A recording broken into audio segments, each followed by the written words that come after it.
हमें मृत्यु से डर क्यों लगता है, समझना होगा। हमें मृत्यु से डर क्यों लगता है? मृत्यु की बात सुनते ही भय लगता है। इसलिए डर लगता है कि हमें जहां जाना है वहां परिचय नहीं किया, जो करना चाहिए वो किया नहीं, जो नहीं करना चाहिए वो किया, इसलिए डर लगता है। जो करना चाहिए वो कर लो, जहां जाना है वहां का परिचय जान लो, फिर एक मृत्यु का सारा संसार मृत्यु रूप रख के आ जाए और डर लगे तो हमें बताना। परीक्षित जी से पूछते हैं श्री शुकाचार्य, बेटा परीक्षित तुम्हें तक्षक से भय लग रहा है?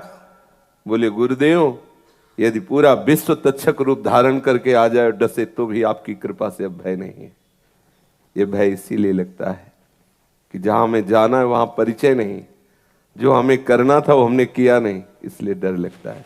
जैसे आप सरकारी आदमी हो और आपको विदेश भेजा जाए, और जिस कार्य के लिए भेजा जाए, जिस कार्य के लिए आपको सुविधा दी जाए, पास दिया जाए, आप उस कार्य के लिए विदेश जाके और मनमानी आचरण करके समय नष्ट करें, और जब आपको लौटने का समय होगा तो आपके होश उड़ जाएंगे कि मैं सरकार को क्या जवाब दूंगा।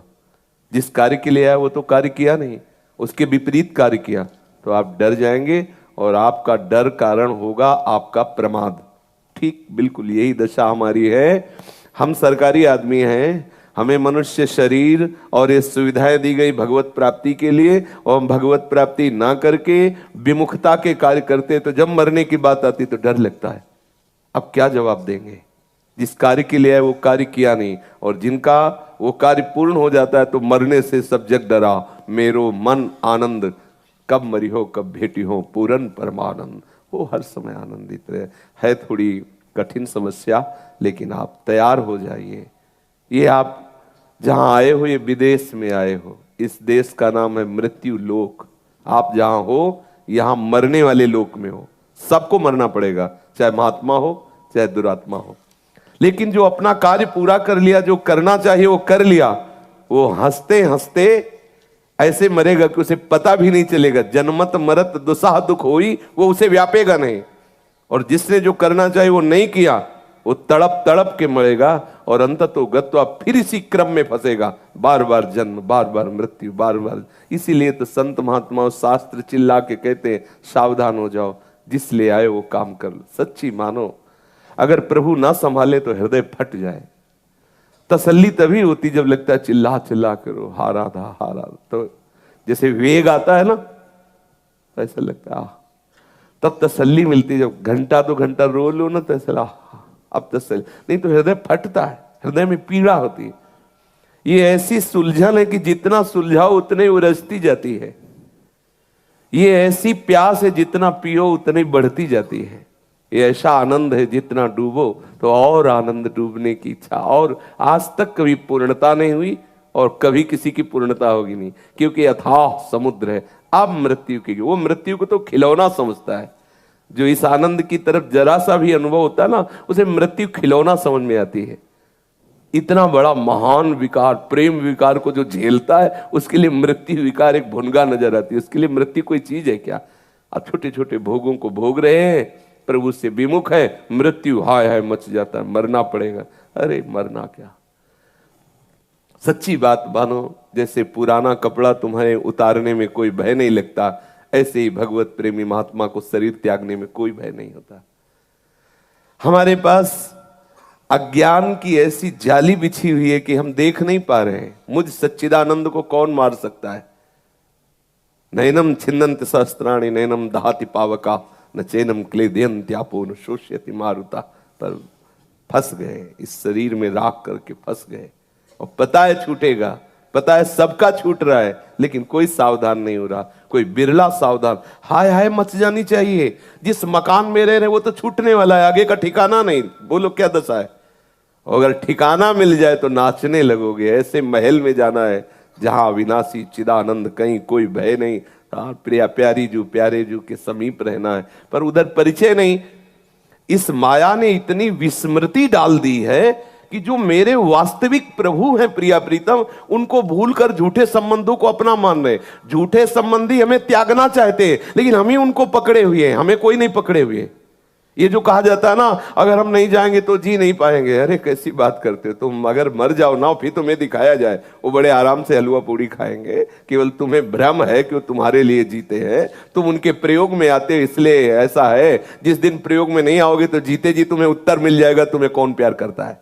सच्ची मानो ना, अभी आपको लकवा मार जाए और आप किसी काम के न रह जाएं और रोज उनको सोच तुम्हारी फेंकनी पड़े, फिर 1 वर्ष बाद उनकी भाषा सुन लेना, वो आपको बता देंगे आपको कितना प्यार करते हैं। जब आप कहोगे ना कि थोड़ा एक समोसा और चटनी खाने का मन, फिर आप देखना कैसा उत्तर आएगा। थोड़ा 2 रोटी और दे दो, तो बार बार हकता है पड़े पड़े और बार बार मांगता है, और कितनी उपेक्षा। तब आपको लगे ये वही लोग हैं जो मेरे को प्यार करते थे। तब असली प्यारे की याद आएगी। इसीलिए भगवान से श्री कुंती जी कह रहे कि मुझे विपत्ति दो जिससे मैं जान पाऊं कि तुम मुझसे प्यार करते हो। तो मृत्यु से भय इसीलिए लगता है कि जो हमें तैयारी करनी चाहिए वो हमने किया नहीं, और जो नहीं करना चाहिए वो किया। इसलिए सरकार से डर लगता है कि कैसे उनके सामने। किसी ने प्रश्न किया, कौन जानता है कि हमने क्या किया? किसी और की गवाही की जरूरत नहीं है, बेईमान मन तुम्हारा ही वहां सामने आ जाएगा। तुम्हारे में चिप लगी हुई है, सब भर रहा है, शुभ अशुभ कर्म के तुम साक्षी हो स्वयं, और वो सब लिखा जा रहा है तुम्हारे मन में ही। कहीं वहां दूसरे के, बहुत बड़ा ये सरकारी विभाग है, यहां दूसरे किसी कार्ड की जरूरत नहीं होती, किसी दूसरे गवाही की जरूरत नहीं, तुम स्वयं साक्षी हो। वहां सामने पहुंचते ही वो तुम्हारे मन की चिप को 1 मिनट में सब पूरा निर्णय दिखा दिया ही हो, वो मन ही तुम्हारा सब बता देगा सामने, और 1 सेकंड में निश्चय करके हटा दिया जाता है। वहां इतना बड़ा टाइम थोड़ी कि भाई गवाही दो, पेशगी, तुम ही गवाही हो, तुम स्वयं साक्षी हो उसके, तो वहां थोड़ी कपट चलेगा। ये तो इस शरीर में हो इसलिए कपट। जे भी तुम इस शरीर से निकालकर यातना देह में डाले गए, ठीक निर्णय तुम्हारा खुद होगा। हाँ, मेरे से गलती हो गई, अपराध हुआ, मैं इस दंड के योग्य हूं। तत्काल तुम्हारे मन में ही सारी जो बातें भरी वो सब उसी से जांच हो जाती, किसी दूसरी गवाही की जरूरत नहीं। जैसे आप सोचते हो मैं एकांत में पापाचरण कर रहा हूं, कोई देख नहीं रहा, अरे पागल, तू ही गवाही है, तेरा मन ही रजिस्टर है, उसी में सब लिख दिया गया। सावधान, तू एकांत में भजन कर रहा है, सोच रहा है कोई जान तो नहीं रहा, हमारी पुकार कोई सुन तो नहीं रहा। तेरे अंदर बैठा हुआ परमात्मा सुन रहा है, तेरी मन में वो पुकार जो सत्य पुकार है वो भरी जा रही है, तेरे सब विकार डस्ट हो रहे, तो स्वयं मुक्त हो जाएगा। किसी प्रमाण की जरूरत नहीं, तो स्वयं परमानंद में मगन। बुरे आचरण करेगा स्वयं जलेगा, किसी प्रमाण की जरूरत नहीं। खुद तू निर्णय करेगा एक दिन कि मुझे मृत्यु मिल जाए, मैं जल रहा हूं। वो खुद, आप देखो कैसी उसकी लीला, कैसी अपने हाथ से जहर खाता है, अपने हाथ से फांसी लगाता है, अपने हाथ से अपने शरीर को नष्ट कर देता है। लो दंड, किसी दूसरे की जरूरत नहीं। अगर कर्म बिगड़ गए तो अपने हाथ से तुम अपने आप को मार दोगे। उसका निर्णय बड़ा विचित्र है। डरो उससे और सही मार्ग में चलो तो आनंदित हो जाओगे, मृत्यु का भय मिट जाएगा। देखो, एक देशभक्त जो स्वतंत्रता के लिए, देश की रक्षा के लिए वंदे मातरम बोला, फांसी का फंदा चूमकर गले में डाल लिया। भगत सिंह, चंद्रशेखर आजाद अपने गोली मार रहे, किस लिए?